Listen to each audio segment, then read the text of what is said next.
อย่างเจ้าสมมติมีไม้ไทยอ่ายืดเนาะการไม้ไทยได้เนอะจักนะแต่สมมติว่าเขาอยู่ฟังอ่ะที่เปิดแต่เขาเลิกอยู่นั่นแหละเจออยู่ก็ทุกท่านเป็นคนบนไทยอ่ะจะพันเลิกจะเขาจะเจออยู่ก็ปัดโจยแล้วเนาะเขาไปโซ่ที่มันจะพันเลิกกูนะอ่าเอาเปิดขึ้นมาตะกี้เนาะเสร็จแล้วอ่าสมมติว่าบาหารใจมดสติเนี่ยเราฮะเนี่ยอะไรCPR เนาะจะใกล้เคิน AED เขาบะหมี่เนาะบัดใกล้นะเพราะว่ามันเปียกเครื่อง AED นี่คือจะมาใช้ในกรณีที่คนไข้เปียกหรือว่าพืชเปียกก็จะมาใช้เนาะเพราะมันจะดูหมดเลยเครื่องมันจะเห็นหน่อยต่อไป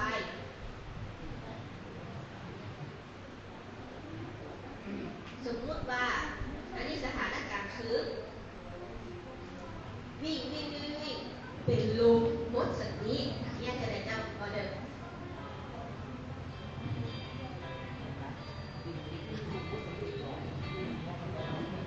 อันนี้วิ่งรู้แล้วก็เป็นลมหรือว่าเอาไปสวนอ่ะอยู่เป็นลมหมดสติเนี่ยจะได้เนาะเออปกติจะนอนเลยได้สติละนอนเกียดอยู่เนี่ยทีนี้ก็นอนมาหายใจแล้วนะเดี๋ยวอันนี้คือคนตัวใหญ่นะครับเป็นหัวคนตัวใหญ่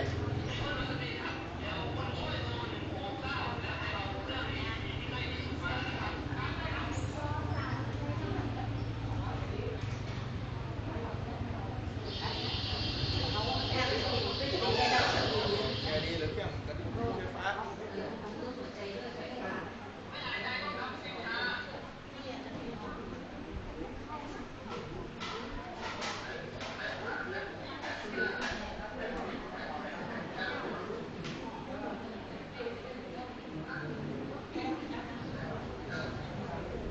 ี่เป็นคนตัวใหญ่จะคนน้อยนะครับถ้าคนตัวผอมเลยลดประมาณ2 นิ้ว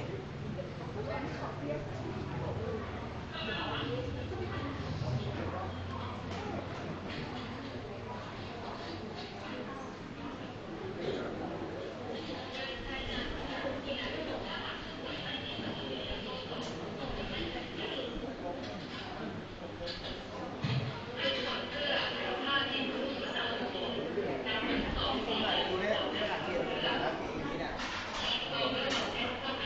ไปโรงพยาบาลดีกว่าใจเนี่ยราชการ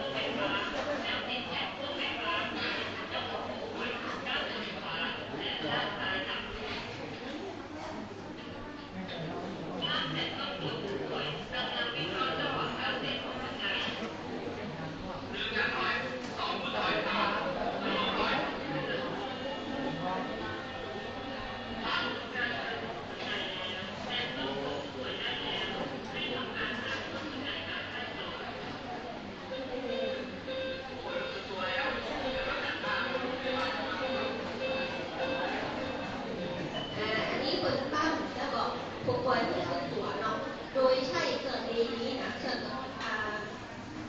กระตุ้นไฟฟ้าด้วยกระตุ้นหัวใจด้วยไฟฟ้า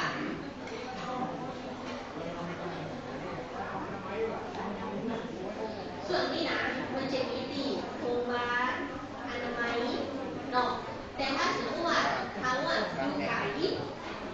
ก็บ่ต้องได้ก็ได้ให้คนเขาเนี่ยแล้วการต่อต้านที่เกิดขึ้นเยอะนะอย่างแรกเขาจะประเมินสถานการณ์คือไอ้เจ้า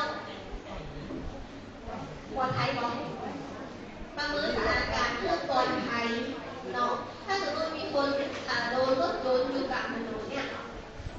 อยู่คนเดียวเขาเนี่ยเป็นคนที่สองเข้าไปห้ามทีนี้นะเกิดเป็นคนอย่างว่าสติอย่างต่างที่หมอบอกไปเนาะห้ามทำเกิดต้องทำถ้าเขาจะทำทีนี้เนี่ยคือ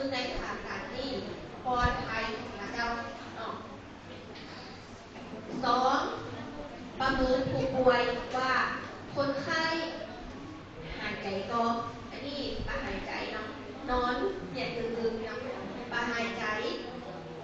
เวลาเขาจะพอคนที่หายใจมาหายใจเวลาคนนอนเอายันหัวพอว่าเปิ้นหน้าอกกระเพื่อมต่อถ้าแบบกระเพื่อมปาหายใจแสดงว่าปาหายใจฉีดอาซอนเราจะมามีดอกฟังเสียงการเต้นนะลมหายใจ เต้นละเขาก็จะช่วยเหลือละนะจะช่วยเหลือละอย่างแหละประเมินอันแหละทุกทีคือเขาต้องพร้อมได้เขาต้องประเมินสถานการณ์ได้ก่อนไปก่อนถ้าก่อนไทยเซต้าเขาจะต้องการสมมติว่าปอกพุจักไทยของผู้บดบาเจ้าสองข้างเน้นๆเลยคูณนี่เนาะคูณ2 รอบนะเจ้า2 รอบเอาพอละบัดดอกขนองตากับบักกระพริบกระบาหายใจเนี่ยบักมิสติเซตละตบปาเสร็จละเนี่ยเจ้าขอความช่วยเหลือจากคนอื่นดังๆช่วยด้วยมีคนหมดสติช่วยโทร1669ให้หน่อยและนำเครื่อง AED มาด้วยนะเสร็จปุ๊บเขาเสร็จละเขามาพบกันว่าคนไข้หมดสติแต่ก่อนบางหายใจหน้าอกบางกระเพื่อมแต่ก็ต้องโทรมือนะโทรแป๊บเดียว1-5 วิหน้าอกบางกระเพื่อมบางขยับบางหายใจ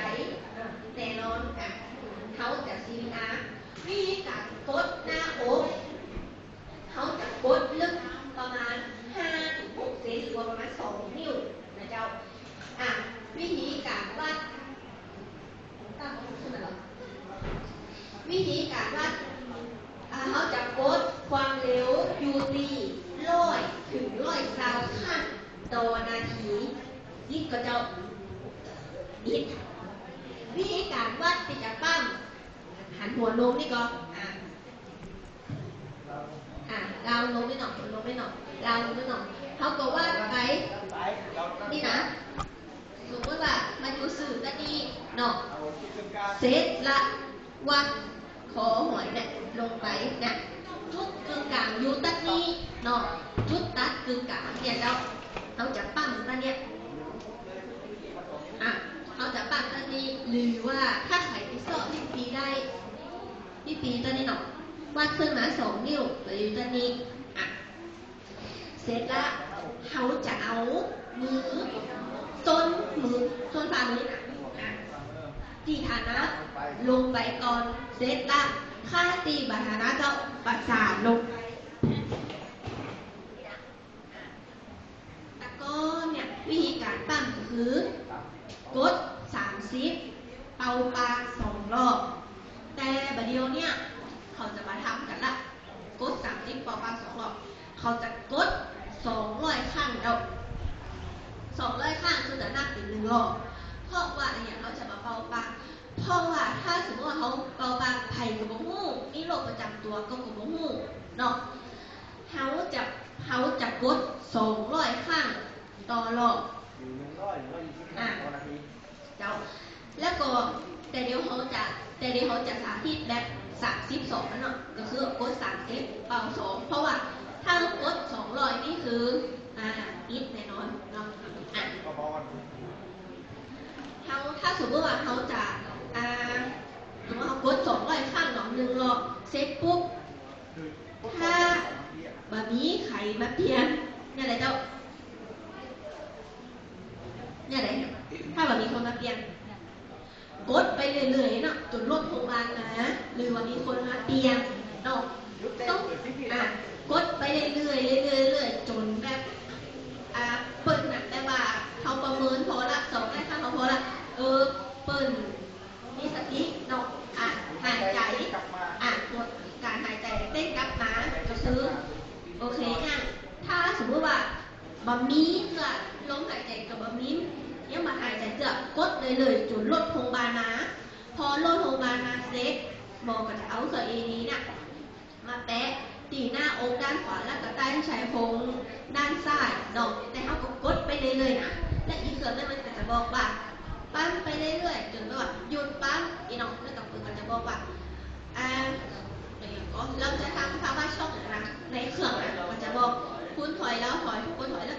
เขาก็จะกดเครื่องอันนี้คือหัวปฏิญญาณแล้วก็จะช็อกพอมันช็อกเสร็จปุ๊บแล้วก็เครื่องเดี๋ยวว่าทำการ CPR ต่อไปแบบจะปั๊มไปติ๊กจนฟื้นขึ้นมาเนาะอ่ะเดี๋ยวหัวจะสาธิต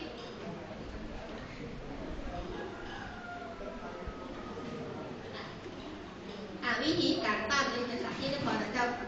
สมมุติว่าอันนี้นอนกลางถนนสถานการณ์ดูพอสถานการณ์เราข้ามกันสถานการณ์ปลอดภัยมีคนมาช่วยเดินรถละอย่างแรกพอก่อนว่าหายใจก็มีหน้าอกกระเพื่อมจอกระเพื่อมเนาะฟังพอแต่มันหายใจมันมีเสียงถูกอะไรอย่างเนาะเด็ดละห้องคูณ2 รอบ